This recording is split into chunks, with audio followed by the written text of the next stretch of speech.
Когда жители отдаленной деревни недалеко от Арктики замечают странный айсберг, плавающий в воде, они проявляют любопытство и заинтригованы. Но когда они замечают что-то неожиданное на его поверхности, они бледнеют от шока. Каждую весну в маленькую рыбацкую деревушку Фейриленд из Арктики приплывают огромные айсберги. Вид этих плавучих гигантов всегда был источником удивления и гордости для местных жителей. Трудно отвести взгляд, когда рядом с деревней начинают проплывать огромные глыбы льда. Так, когда один из самых больших айсбергов сезона начал спускаться из Арктики и двинулся вдоль берега, местные жители и туристы прекратили свои повседневные занятия, чтобы полюбоваться им. Лед был ослепительно белым, и какое-то время все смотрели на него сквозь пальцы, щурясь от ослепительного света, который он излучал под лучами полярного солнца. Но затем кто-то в шоке вскрикнул. Все повернулись к Мэри, деревенской цветочнице. В свободное время она увлекалась наблюдением за птицами и никогда не выходила из дома без бинокля. Именно поэтому она смогла заметить странные очертания айсберга раньше всех остальных. «Там что-то есть!» – закричала она. Местные жители не могли понять, почему она так разволновалась. Нередко чайки или тупики садились на ледяные глыбы, а мелкие предметы, такие как рыболовные снасти, застревали на вершине. Но когда Мэри попросила других людей посмотреть в ее бинокль, многие жители потрясенно ахнули, их лица побледнели. Мэр Эдриан Кавано всю жизнь прожил в волшебной стране. Он был в авангарде усилий общины по развитию айсбергского туризма. Высокий, приветливый мужчина в возрасте 50 с небольшим лет, Адриан был известен своей преданностью деревне и способностью сплотить сообщество в трудную минуту. Когда он заметил, что его односельчане расстроены, он немедленно помчался на берег, чтобы выяснить, что происходит.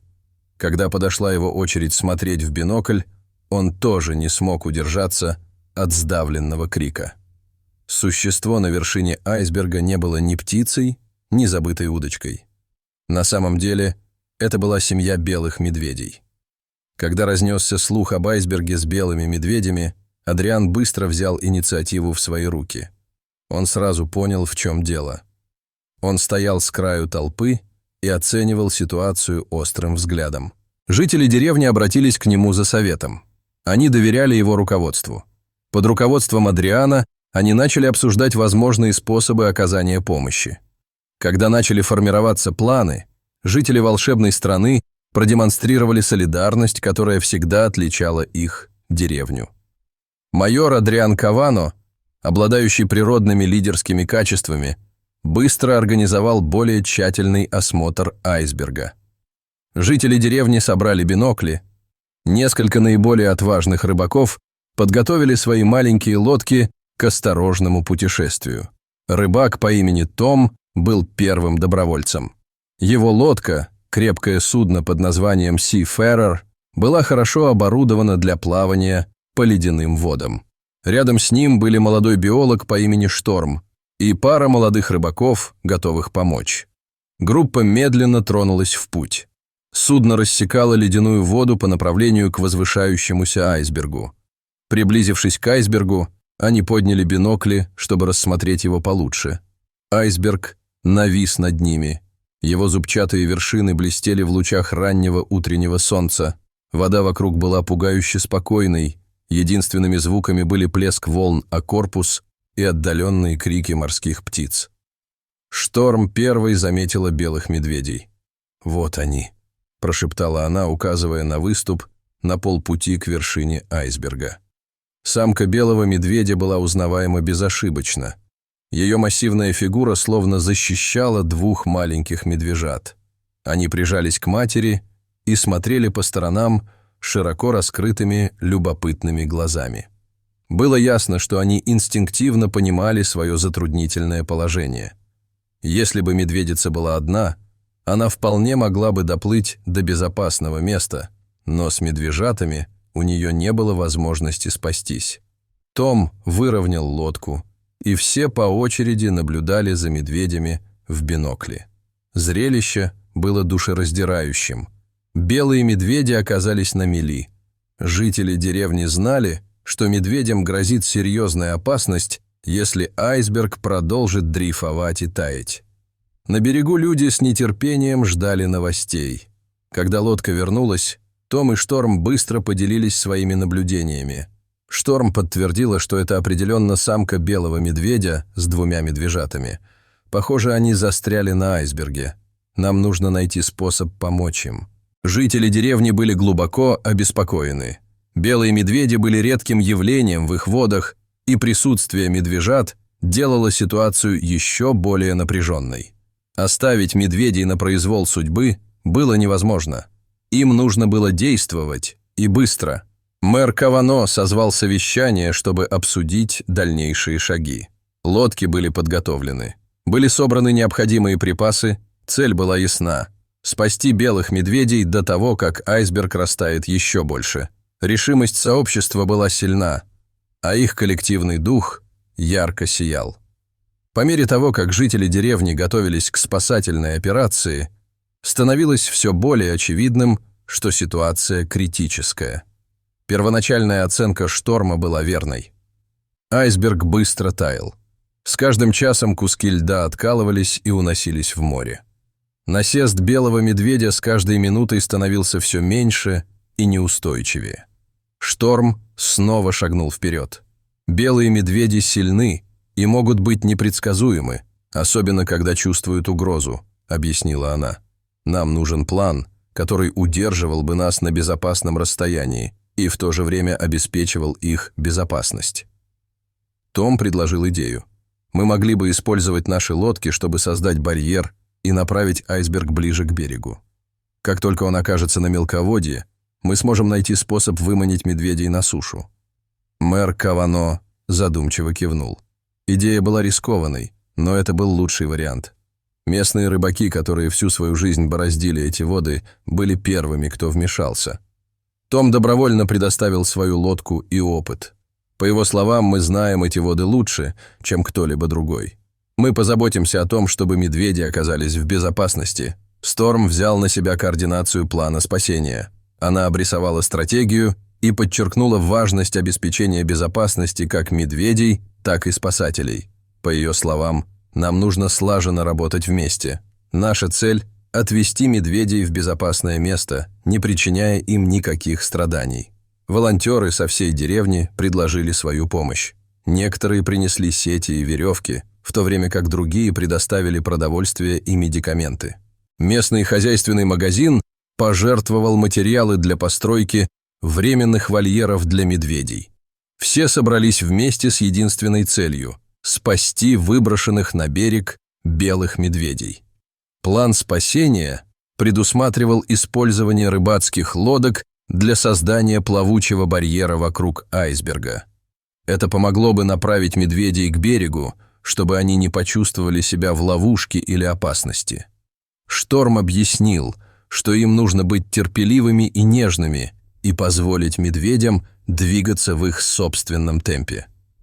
Как только медведи подойдут достаточно близко, мы с помощью сетей и веревок проложим дорожку к временному вольеру, сказала она. У нас наготове транквилизаторы на случай, если медведица взбудоражится, но мы воспользуемся ими только в крайнем случае. Рыбаки отправились устанавливать свои лодки. Другие приготовили сети и веревки на берегу. Это была тщательно скоординированная работа. Каждый человек сыграл важную роль в операции. Другие лодки заняли свои места и окружили айсберг полукругом. Остальные лодки последовали их примеру. Медленно, осторожно, они начали подталкивать айсберг к берегу. Белые медведи почувствовали движение и забеспокоились, но жители деревни сохраняли спокойствие. На берегу Шторм и волонтеры подготовили ограждение на тропинке. Они разложили сети и веревки и проследили за тем, чтобы медведям был обеспечен свободный и безопасный маршрут. По мере приближения айсберга белые медведи становились все более встревоженными. Медведица расхаживала взад-вперед. Ее взгляд был прикован к приближающейся земле. Медвежата прижимались к ней. Жители деревни наблюдали за происходящим, затаив дыхание, готовые действовать в любой момент.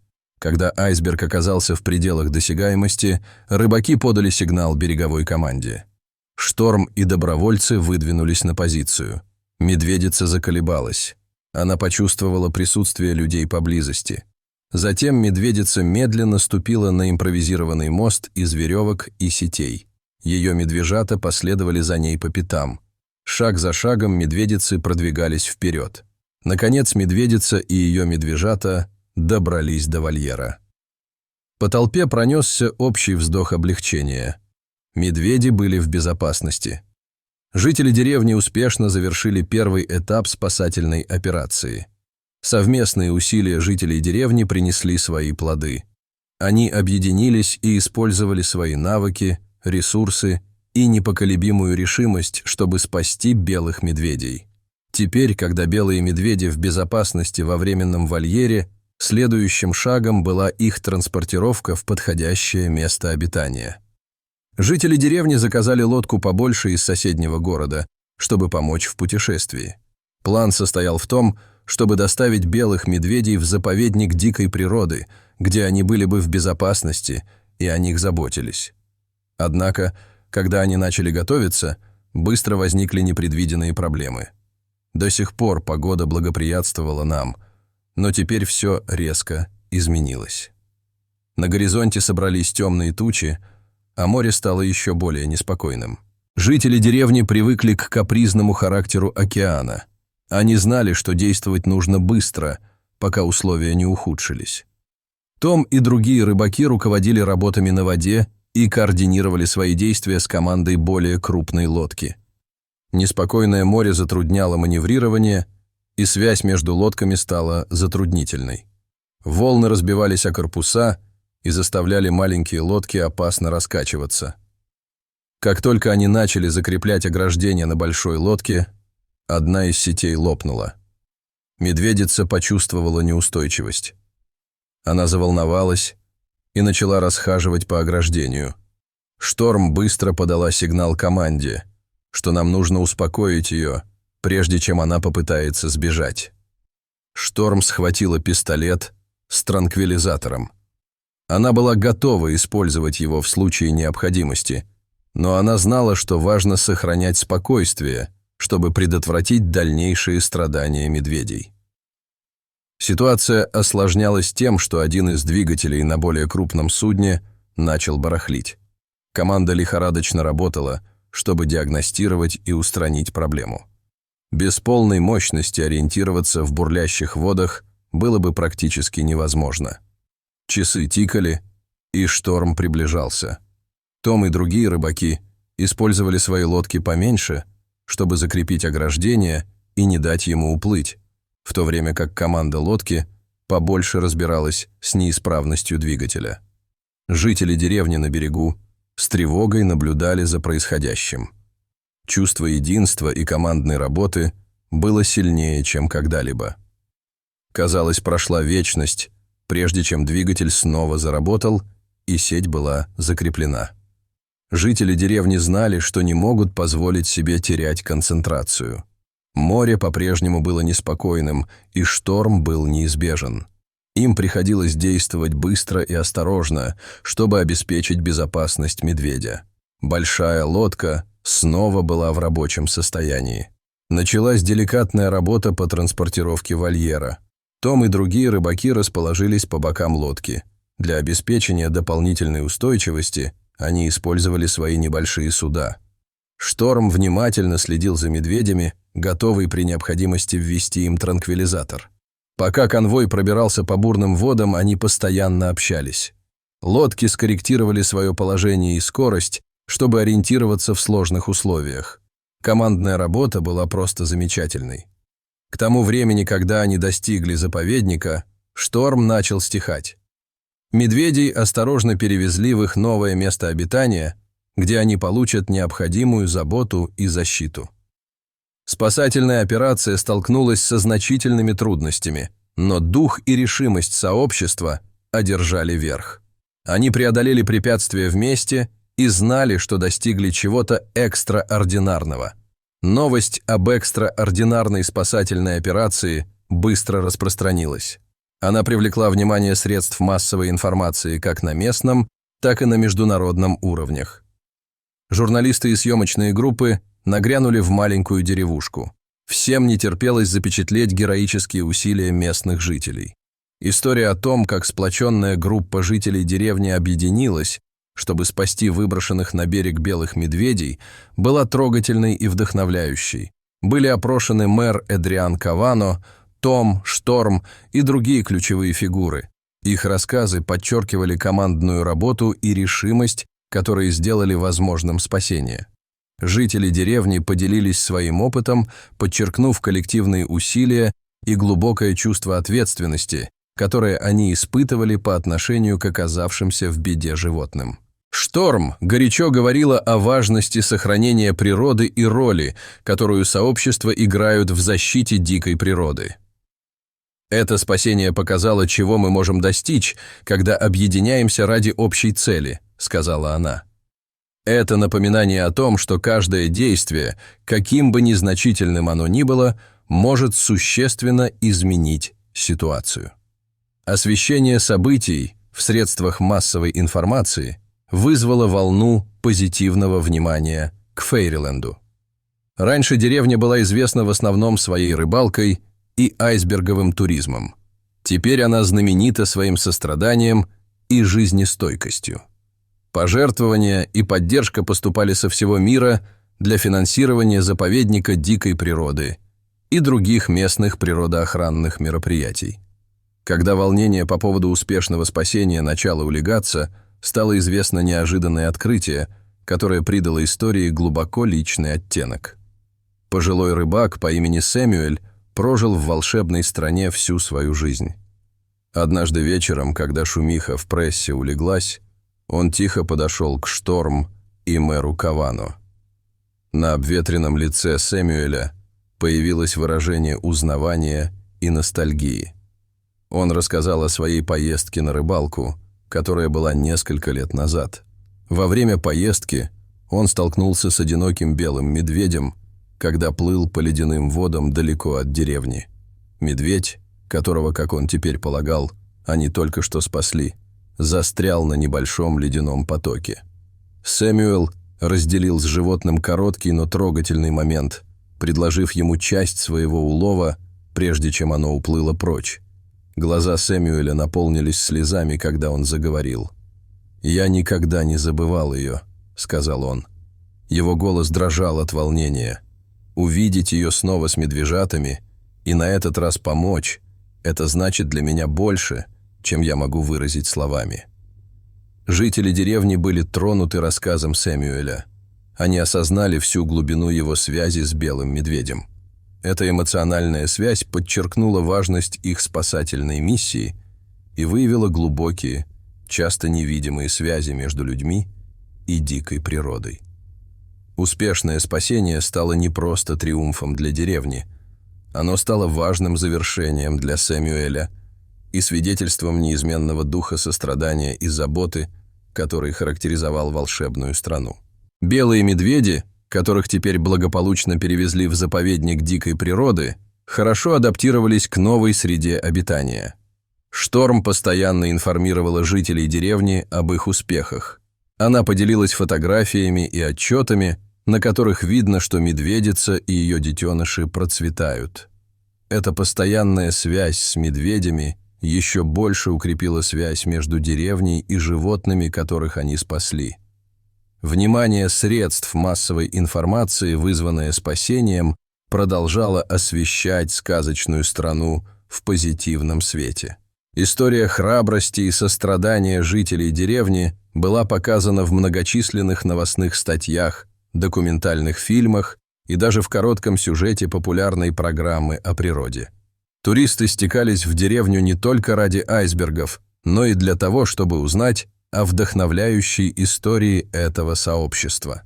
Приток посетителей способствовал росту местной экономики и открыл новые возможности как для бизнеса, так и для местных жителей. Поступали пожертвования, что позволило сообществу финансировать различные экологические инициативы. Они создали лучшие условия для наблюдения за дикой природой и спасения людей. Шторм возглавила эти усилия. Она работала рука об руку с жителями деревни, чтобы волшебная страна оставалась убежищем как для людей, так и для животных. Вечерами, когда солнце садилось за спокойные воды, жители деревни часто собирались на берегу. Айсберг, который когда-то вызывал дурные предчувствия, в конечном счете превратился в трогательную историю о единстве и стойкости. Есть ли у вас история о спасении дикой природы, которая изменила судьбу всех участников? Расскажите нам об этом в комментариях, мы будем рады услышать. Ну а это видео подошло к концу. Встретимся с вами в следующем видео.